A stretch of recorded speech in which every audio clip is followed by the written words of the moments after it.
Tonight, Alabama heads to Death Valley for a huge SEC showdown against LSU. Snap, fumble, Alabama's got the football. Coverage begins Saturday at 7 Eastern on ESPN Radio and the ESPN app. Greg Cote's got some of my father in him in this regard. My father finds nothing as funny as he does his own jokes on television. My father will laugh and laugh about his own jokes. Cote's got a little bit of that in him. Cote loves him some him. Who better? And one of the great surprises and joys of this show has been that Tuesday is, I put it up on the poll, Guillermo, at Batard Show. Is Tuesday your favorite radio day? Because I feel like it is. I would venture to say that many people the majority are going to say, yes, Tuesday is their favorite day of the week. It's Greg Cote Day, man. I can't believe it, though. Oh, I can. I mean, Cody's lovable. I can absolutely believe it. I know he's lovable. That's why he's been it's only got a 20% chance of succeeding. Poll. No, I think your math is wrong. Not that we need to apply advanced metrics to this. Did I ever tell you guys the story of how it is that I met Cote? Where and how it was that I decided on the spot, upon his first words to me, that we were going to be friends? No, I don't believe you've ever told that story. I don't even know that story, and I was there. You don't remember this? We're at the Herald. We're in the Miami Herald cafeteria, and it's my first day as an intern in the Miami Herald cafeteria. And I'm nervous because all of these guys are people that I look up to. Edwin Pope, Gary Long, Greg Cote. I'm probably a freshman in college, maybe a sophomore in college. And these are the guys that I grew up reading. And so I'm around all of them, and I wanted to be them. Sure. And I'm nervous, and I'm not saying anything because they've invited me to sit with them, but I don't want to, as opposed to today when I would monopolize the conversation and steamroll all of them. I don't want to say anything. But there was a time in your life, just so we're all clear on this, where you're like, man, I'm nervous. I can't believe I'm sitting next to Greg Cote. That's right. Right. Okay. That's right. No, right. And because Greg, I thought he was the funniest in print. Right. And Greg, it's very hard to be funny in print. At the time, in fact, I'm still not very good at it, and I certainly wasn't. I didn't know how to do it then. Writing funny is the hardest kind of writing. Much easier to make you cry writing than it is to make you laugh writing. And Greg was the only one in the group who was funny. Bob Rubin occasionally could be funny, but Greg was the funniest writer. And so Greg comes up behind me with a cafeteria tray. I haven't said hello. He hasn't even sat down yet. He puts his arm around me and he says, "You know, Dan, no matter time nor place, parents just don't understand." How many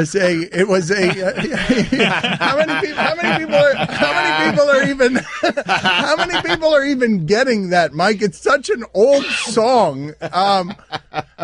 It was popular at the time. That's what's so shocking is at the time, like it's basically like him reciting like a Future lyric now. That's right. At the time, it was Will Smith and his Jazzy Jeff, and at the time, it might have been. How high did that song climb?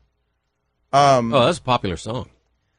I know. Yeah. But that was the way he said hello. It's awesome. You know, I sort of do remember that now that you mention it. Thank you for that. No, I said on the spot. This is somebody I want to become my friend. Because you're older than me. You were probably at the time. Yeah. And you're still like 10 years older than me? I think I'm like 12, 13, 14 years older than you. Yeah. It peaked at number 12 in the Billboard Hot 100. That's wow. Wow. Put that on the poll because I'm always amazed by the age difference with people around here. At Batard Show, Guillermo, are those lyrics you recognize? Yes or no? Seems like love at first sight. I mean, he made me laugh right away because I was already nervous, and he welcomed. It was dual, right? It was two things. It was funny by itself, and he thought it for me because I didn't know anybody there, and I was kind of scared. I think those giant armpit stains you had led me to believe you were a bit nervous, so I tried to lighten the mood. Thank you. Yes, Very nice of you, Greg. thank you. Yeah. I could tell you some funny stories from that entire time there. There was one night there, Greg's work ethic, while... Uh-oh, here we go. Well, what am I going to say? What am I going to say? Well, when you begin it like that, Yeah. it can only go downhill. What am I going to say? But what am I going to say? I wasn't going to say something bad. I was going to say that Greg's work ethic, while very strong, wasn't quite as hungry as me as the intern who's still trying to make something of himself. Good save. Yeah, that is what I was and gonna that's say. undeniably true.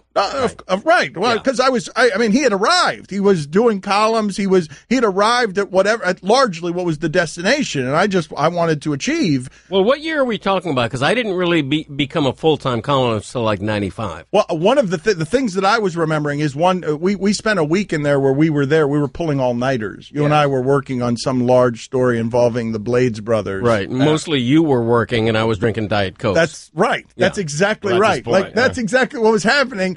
Cody was just wandering around, like muttering under his breath, "Why do I have to be here all night?" Right. And so I'm Matt Damon working on the script while Ben Affleck is sitting there smoking marijuana on the couch. That's exactly right. The Good Will Hunting script. Right.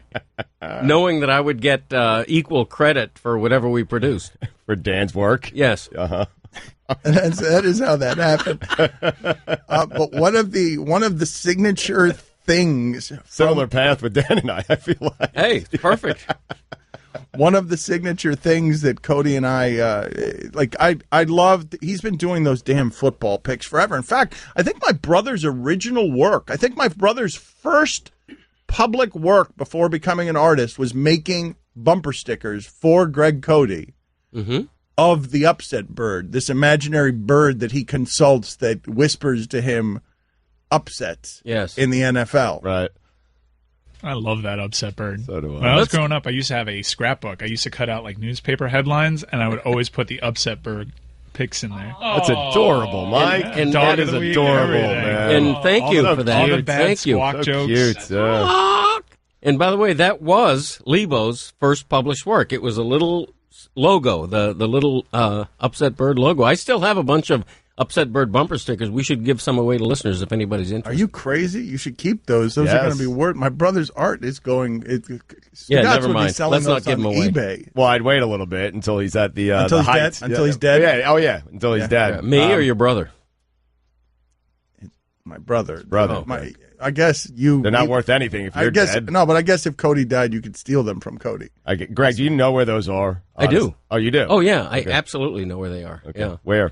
In my home office, in a little shelf. Does Stu think he's going to outlive Lebo? Oh.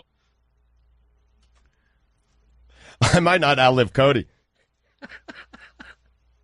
I mean, you're what is it? 4 times less likely to outlive Cody because of the amount of the time both of you spend around me. Like you spend 4 times more time around me, or 5? Is it 5 times? How does this work? 4 times, right, Cody? Help me with the math. I spent 4 times more time with you, right, than Greg does, Yes. right? right, with a little bonus time here and there. Well, 5 times 1. So I think 5 times is actually the correct answer. But do you subtract? No, because one of the days they're here together is why I'm having trouble with the math. So it is 5-1 then. Oh, but then does that make it basically a half Dan experience if you're here together pulling equal weight? Regardless, he's most likely to die because I want to kill them equally on Tuesdays, and I want to kill Stugatz every day, which is why he has that list of people. Where am I on that list of people that You're currently number 7, but after this conversation, I feel like I'll have to revise it when I get home and bump you up to number 4. For those of you who don't know, Stugatz has a list of people in his bedstand, 1 through 10, for the authorities to consult with if he dies mysteriously, because they're people he thinks he has angered in a way that they might kill him. And I don't think I've ever been higher than number 5, have I? But I'm usually in the top 10. I'm perennially ranked. Yes, you have always been in the top 10, never higher than, I believe, number 5. But I pushed you down a little bit because we've been repairing our relationship. I'm constantly adjusting this list, with the exception of Joel, who used to own the radio station, and Jimmy Cephalo. Jimmy Cephalo. That guy, yeah. I'm telling you, Greg, if I go missing one day, that's the first guy to look for. Really? Oh, yeah. Well, he would poison you with wine because he's quite a wine guy, from what I hear. Just saying.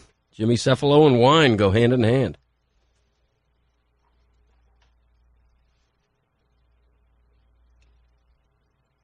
Eisner.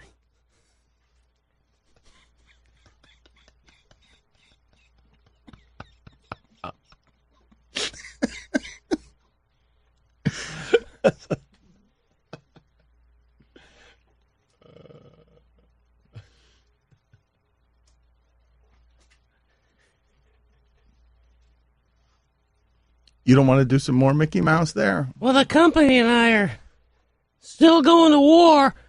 I'm trying to get, I told you last week whenever I was talking about it, I'm trying to get them to up my profile and give me a castle like Cinderella.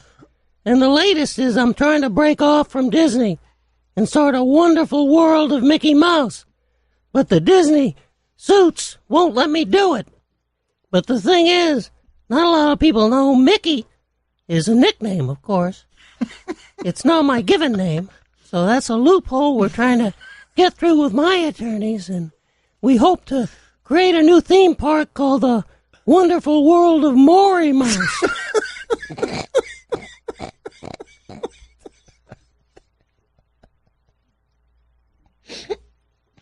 So is that right? So Mickey's a nickname. His birth name is Maury. Maury Mouse. I have an older brother named Al Mouse. What does that have to do with anything? I just mentioned it. We were talking about my family. Right. My parents were Nellie and Bert Wright Mouse.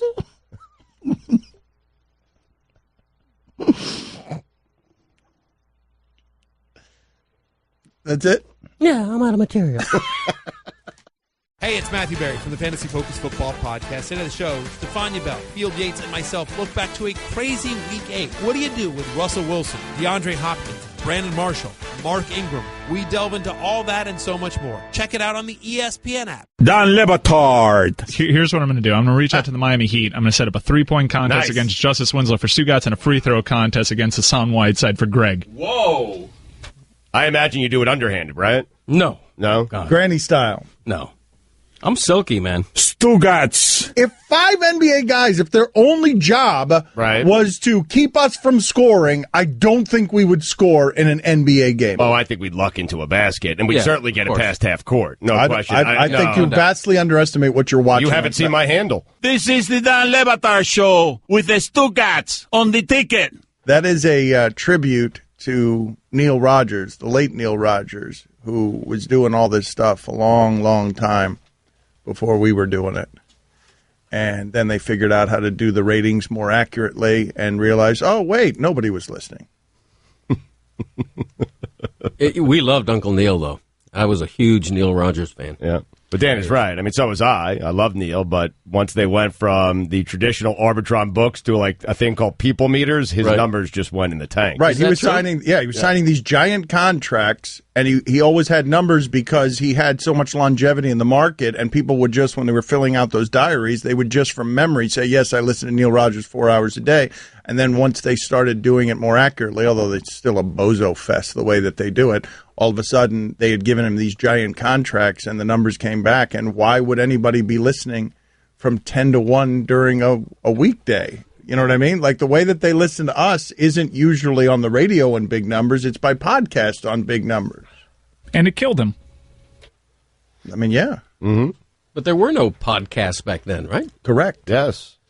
So didn't people have more traditional, like didn't you tend to listen more to the actual radio show? But when not it was only were there actually not podcasts then, it was difficult to even on the internet listen at work back then. Very so difficult. When you'd had to be in your car to listen from 10 to 1. In actuality, people were in their cars during that time, maybe 6 minutes at a time.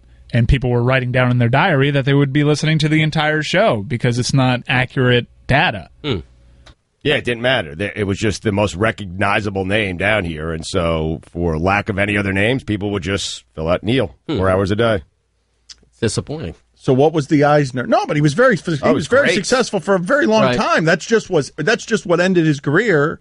and ultimately later his life. Man, he was crazy successful. How successful do you have to be to allow a Miami radio show to pay you millions of dollars before the time that they paid millions of dollars for these things and let you do your show out of Toronto? Right. A midday show, too. I mean, millions of dollars to do a midday show, not drive time. He worked the hours that he wanted to work, and he worked from home in Toronto.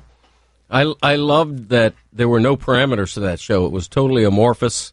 One segment he'd be talking about hockey, and the next segment he'd just be doing a bunch of bits and talking about God knows what. I mean, he was all over the map. Texter writes in, wow, Dan, ripping Neil Rogers, classy. Did it sound like I was ripping Neil Rogers? I'm just telling you how it ended, because they realized that he didn't have the listenership at the end, that he was getting paid a lot of money, more than anybody in the industry, because he had that listenership. Right. You're not saying anything wrong. I mean, the guy was immensely. This is very hard to do, and he was, and he did it by himself, and he was really, really talented. He's a Hall of Famer, I believe. And he did it edgier at the time. He was gay, proudly gay, and did it at a time where it was kind of unsafe to be that way. And he crossed all sorts of lines all the time. The show was dangerous. It was perpetually dangerous. Oh, a lot of his bits were very risque, and a couple come to mind that I couldn't even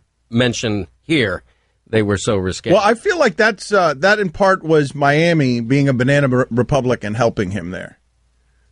I feel like part of that was that stuff wouldn't have flown in a larger market, but because we are barely a part of the United States sometimes, we've got all these Spanish language stations that could be broadcasting porn and nobody would know it because, seriously, I mean, we are. Miami in every way is totally insane. The rules down here don't. I feel like Neil Rogers was able. When I was listening to Neil Rogers, I felt like I was listening to something that I wasn't supposed to be listening to because it was ungoverned and would have been governed if I lived somewhere other than Miami. Right, like pirate radio. Yeah, you're right. It felt like this cannot be being allowed by our government. Yes. Is this a major station? Who's allowing this? Is this a major city that we're in? Right. My grandpa would not allow me to listen to Neil Rogers on the radio. Forbid it. Mm-hmm. Sure Which was part of the charm. Of course it was. I'm sure. Forbidden. I'm sure your grandfather wasn't alone. Did you still try to sneak it in though? Like, No, I adhered to that. He hated Hank. He thought Hank was an ass to people. he was. I wonder what that would be today. Is it possible to be that show today, given that you have so many voices now and so many people, and we are so numb, sort of immune? How can you can't, how do you do a really shocking radio show now? I'm not just saying in radio, like it's impossible right now for a rock star to be Marilyn Manson. Like we've all done the satanic thing. It's been done with the rock star. Well, the reason why it's nearly impossible to do a shocking radio program such as Neil Rogers now, it's not so much that we've seen it all, done it all. It's just that the times now, we're very PC now. Like, I don't think Neil could do his show today. No, that's true. Things have changed that much since his passing. Well, what I found fascinating about his show partly was that he was an openly gay man who wasn't talking about gay issues or politics or being serious. He was an openly gay man who was just absolutely profane and pushing envelopes all over the show, which I thought was terrific. And I think that would still work today. Neil Rogers was a local Howard Stern. Yes. Exactly. Yep. Had many opportunities to take his show national and didn't want to do it. Just wanted to do it for Miami. But anyway, so I got sidetracked here. The Eisner that you do is a tribute to Neil Rogers. You want to explain it to me? Yeah, well, it is. He used to do a lot of bits, a lot of people, songs and people imitating things. And one of the things he did was, which I'm completely ripping off that idea, he did a Mickey Mouse as a human being, like Mickey, on the phone with, Disney executives and everything. And I think Michael Eisner at the time owned Disney. Yeah, he was the head of Disney. Yeah, so one of the bits was Mickey Mouse on the phone with the president of Disney, and Mickey was like taking command of the conversation. It was as if Mickey was the boss and Eisner was his underling, and so Eisner, and that's how it began. Mickey very angrily confronting Eisner on the phone, and for some reason, 20 years later, that just stuck with me. It was funny to me. A profane, out of character Mickey Mouse was funny, and diva, and yes. Oh yeah, and yes. Diva like star power Mickey. Oh yeah, like I'm Mickey Mouse, damn it. A texter writes in here, even Howard Stern is no longer Howard Stern. I'd like to get into this conversation with you guys. Part of Trump's popularity is that he is not politically correct. And Mike was just using the phrase longing for a different time. Many of you are longing for a different time where we could get away with more because we could be more insensitive. And the thing that I get hit with a lot is that I'm a social justice warrior, and that's always said to me derisively, and which is weird to me because I'm like, why is that a bad thing? Like, why is clamoring for social justice something? It's always said, in the same, more cutting than even bleeding heart liberal. Mm-hmm. Like, social justice warrior, like, all you're doing basically is clamoring for the rights of people who are minorities, usually. And you're doing so over the objections of people who are hitting you with social justice warrior, which I don't think is said very often by people who are the minority. Probably not. Right. And so I'm wondering, do you guys long for a less politically correct public forum? Because I feel like what it is that's being longed for there, if indeed you're longing for it, is white people just want to be able to say whatever they want about minorities. Because that's what Neil Rogers was doing. And Neil Rogers could do it as a gay man. Neil Rogers was hitting, and I'm not just saying minorities ethnically, I'm saying gays, for example. He would hammer the gays, and he could because he was gay. But he criticized everybody. Correct. He made fun of everybody. Right. Correct. But he could do that to gays the way that no one else could because he was gay. Absolutely. Just like I could do things to Latin people or say things that white people aren't allowed to say. But don't you think people, if the answer is yes to that question, we are longing for a time where it's less politically correct, does it matter who the host is, what skin color the host has? You just want people to be able to come on the radio and say what they want to say. Well, no, but right? I think the only people clamoring for that are white people who want to say what they want about minorities and are frustrated by this. They want to say what they want about gays, about blacks, about Hispanics. I feel like those are the only people who hit me with social justice warrior. When I'm sitting there, I'm not Native American, and I'm arguing on behalf of, hey, this emblem here, this isn't cool. This emblem that the Indians are using. I'm not doing that because that appeals to my sensibilities. I'm not Native American. I'm doing that on behalf of somebody else, and what ends up happening is the white guy who wants to dress in face paint and put feathers on his head is like, oh, look at the social justice warrior, because you have no idea what that feels like. You'll never know what that feels like. Sure.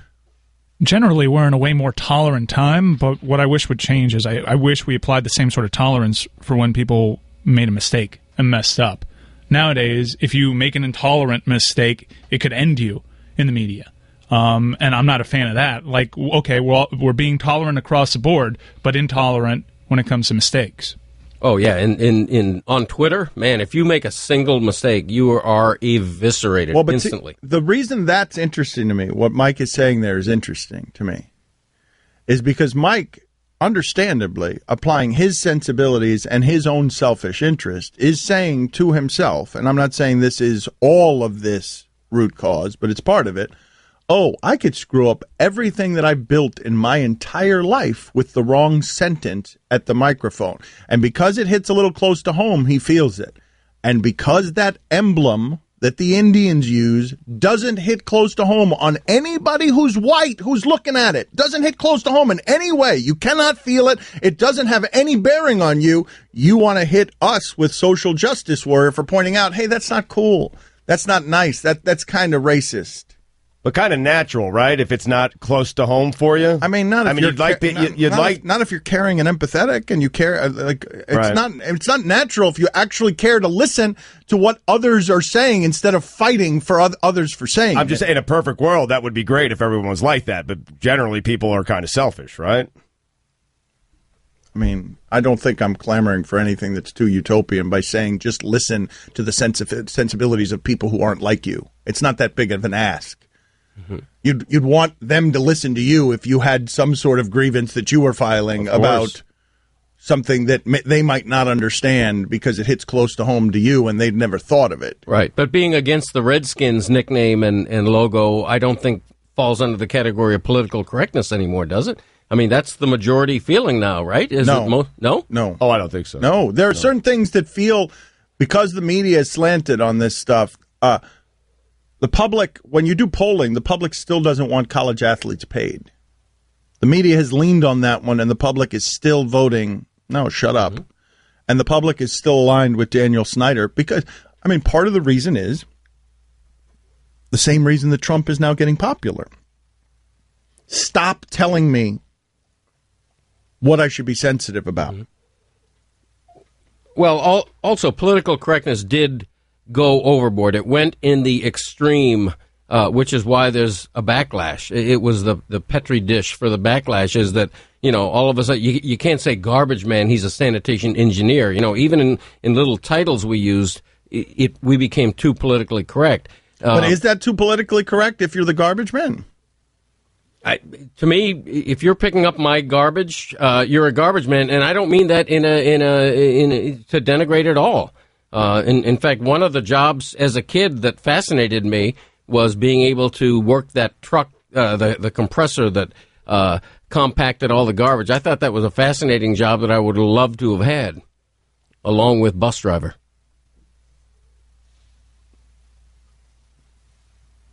I'm serious. The big flat wheel in the big Bluebird school bus, I thought that was great. That and garbage man. But the point is, there's nothing wrong with calling somebody a garbage man if he picks up garbage. What he does. That's political correctness. But he's a garbage man. But what if the garbage man objects to it? Why would he? No. Well, you became a garbage man.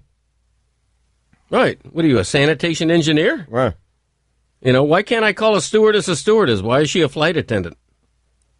What if a woman objects to it? It's what I'm talking about. Right. You're speaking from the perspective of the white man. What if she objects? Do you want to listen to her or no? Not if her objection is pointless. Very good. Yeah. you just. I'm in charge of me. Okay, very good. I'm the boss of me. Is it Petri dish or Petri dish? It's Petri. Can it be both? Maybe I was thinking of Rob Petrie from the Mary Tyler Moore Show. Are you looking for an answer? No, it can't be both. It's Petri dish. No, I was looking for the loser game show sound. That's what I was looking for.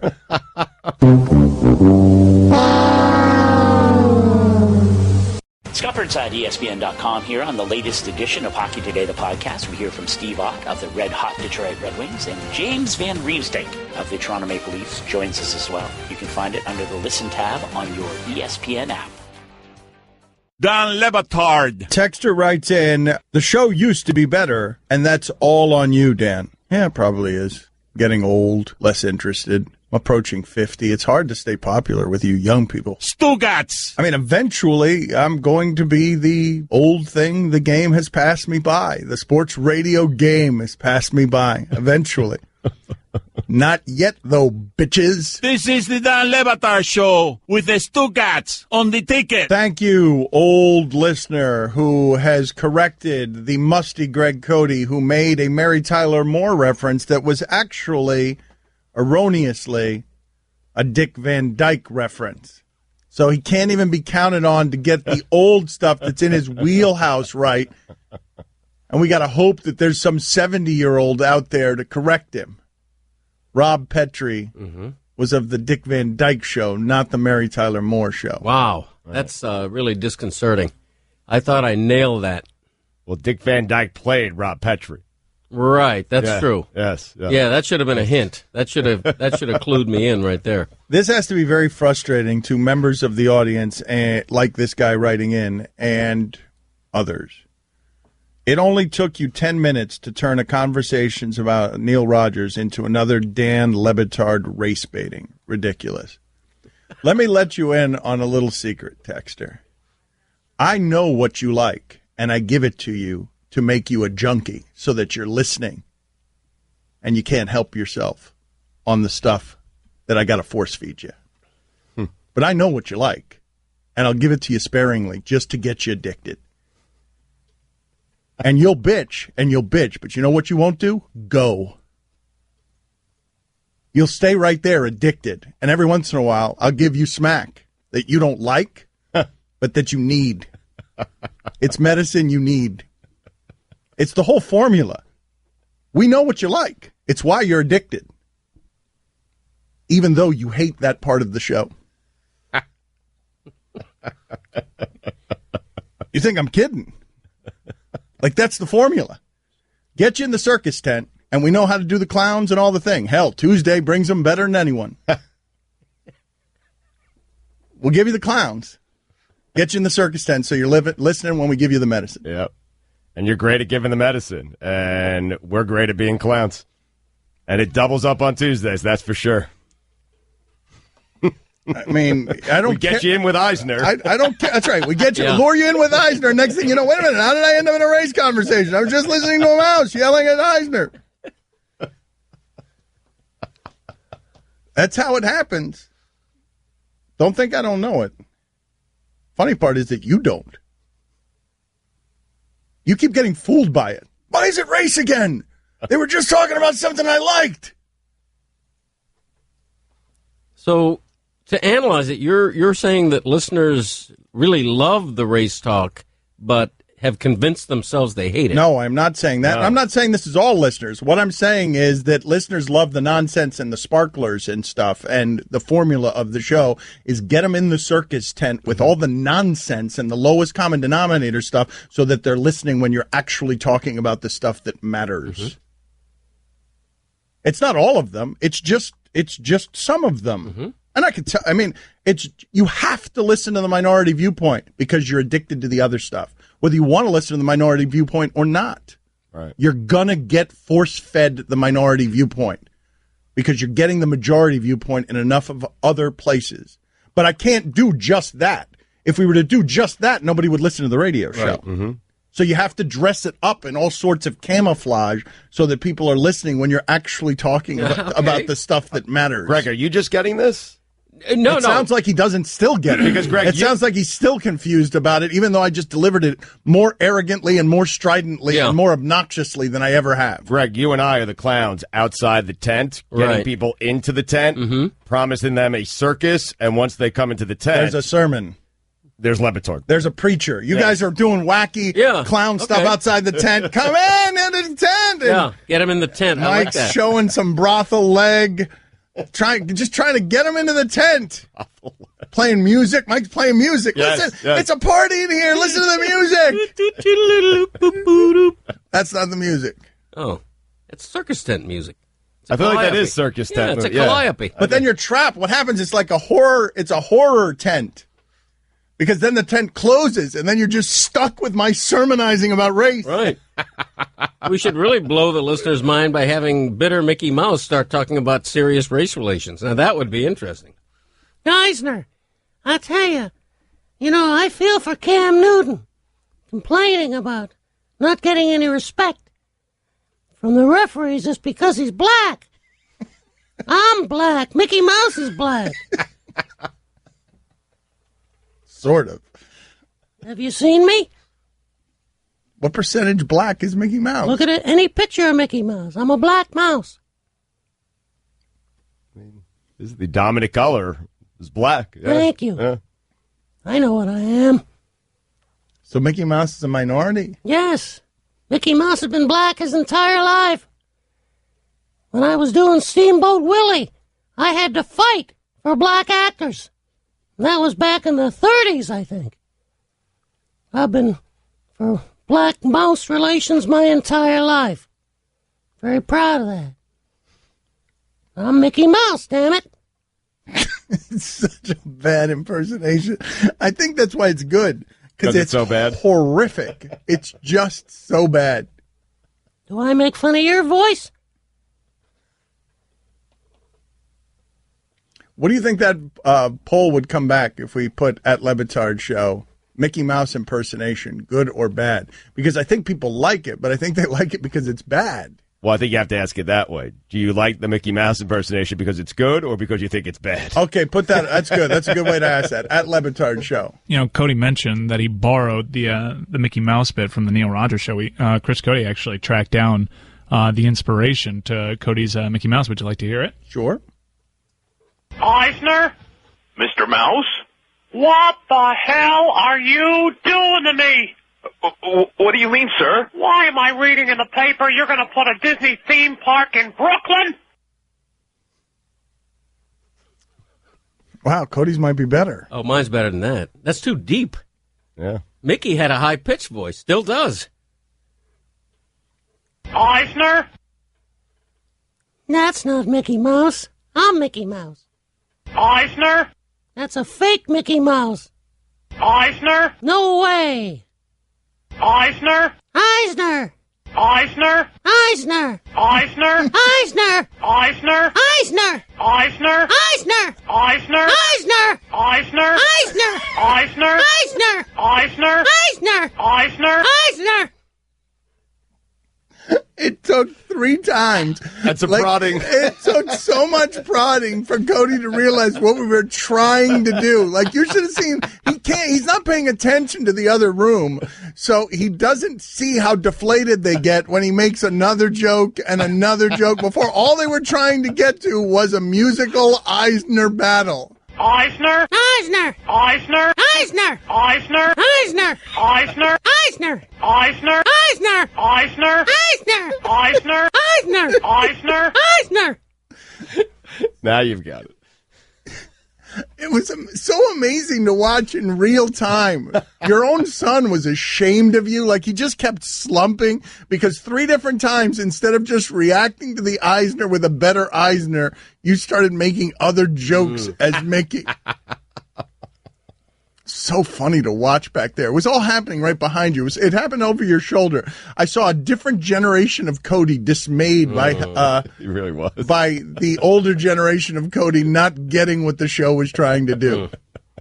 Mike, did he actually scream Eisner in the other room, Fat Chris, or was he just mouthing that? He was screaming. Say Eisner.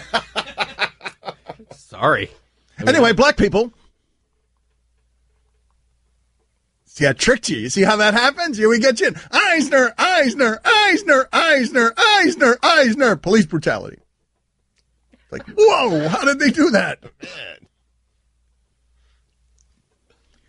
I did want to get into something serious here, though. Cody wrote a column about Jose Fernandez and said the tragedy just got worse. I don't think that there's a way for the tragedy to get any worse. I think it's at maximum bad. Right where it is and has been for a month. Yeah, once you have 3 people who've died in a boating accident, I don't see how it gets. But that's maximum worst right there, right? But Cody was doing some hero stuff, like the pure image of joyful Jose Fernandez, which is not, I mean, we're doing a 30 for 30 tonight. ESPN is on John Daly. Mm-hmm. I'm not doing pure images of athletes. Mm-hmm. I do, they're human with flaws, and sometimes we in the media and we, because of fandom, the nature of fandom, celebrate them and make them more perfect than they are. Mm-hmm. But I don't view cocaine usage as anything other than something that young people in Miami do, whether I like it or not. I don't care whether they do that.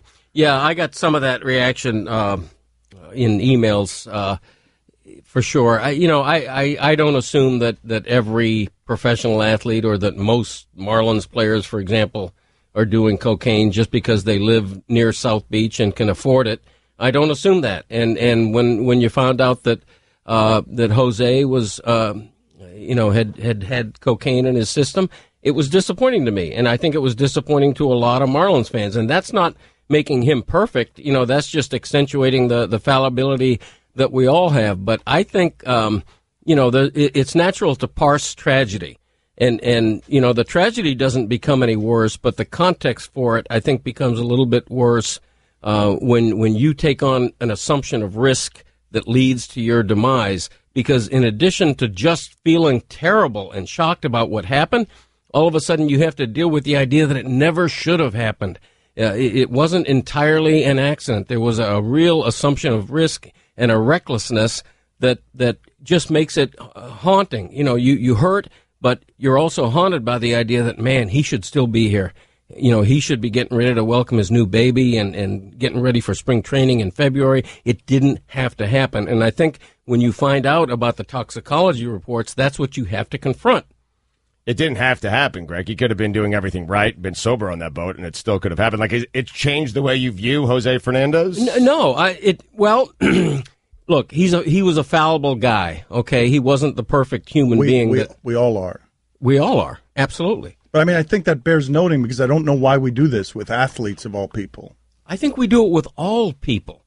You know, if I die tomorrow because somebody shot me in the head in a robbery, that's through no fault of my own. If I die tomorrow bungee jumping, there's a little bit of an assumption of risk there. It's still, my loved ones still feel as bad, but maybe people who don't know me don't feel as bad because there was an assumption of risk on my part. And I think when you go out into a boat, you know, loaded and drunk and had done cocaine or whatever, it's a tragedy, but you brought some of it on yourself. And I hate to say it. I'm not sure you hate to say it because I've seen in the last couple of days a whole lot of people delighting in saying it. And to me, it's just an elaborate rationalization for trying to figure out something impossibly cruel that happened. Instead of it being totally random, being able to assign a blame to that kind of grief and injustice feels better than just the happenstance of knowing that life can be that cruel. To me, if you or me tomorrow die because our tire blows out on the highway and our car just spins out of control, that tragedy and that grief is not diluted any if a report comes out 2 weeks later that says he hadn't had his tires checked since he got the car. And that's an irresponsibility, and I probably should have gotten the tires checked, and it doesn't matter. But to me, this is another form of that same thing. And many of you the last couple of days have accused me of protecting Jose Fernandez on this. Man, I can't protect him. He's dead. Mm-hmm. That ends the discussion. There's no protecting him. I'm not trying to fix his image. I just don't care that this stain is on his resume. It doesn't dilute it any for me. It doesn't fix anything. It doesn't explain anything. It doesn't do anything for me other than remind me that there's grief here. But to Greg's point, and I think a lot of people are going to agree with him on this. I know a lot of people are already agreeing with him. People would say that.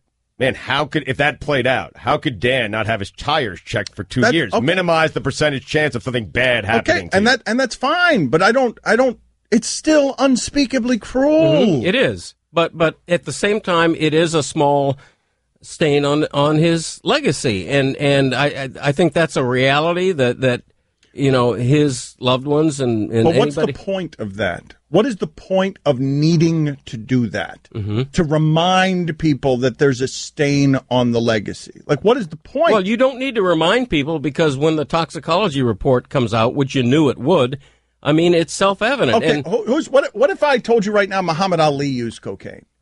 What if I told you any one of your greatest heroes of all time was a cocaine user? Mm-hmm. Legacy staining? Well, look, there's a big difference there because if you're talking about Muhammad Ali, you're probably talking about something that happened 40 years ago. You're likely not talking about something that happened a month ago and led directly, or at least indirectly, to this tragedy. Would it change the way you feel about Muhammad Ali? To a minor degree. And the thing with Jose is it doesn't change how all the good he did. It doesn't change the hero that he probably still is to Cuban Miami. It doesn't change what a terrific pitcher he was. Number 1 ranked Alabama heads to Death Valley for a huge SEC showdown against LSU. Snap, fumble, Alabama's got the football. Coverage begins Saturday at 7 Eastern on ESPN Radio and the ESPN app.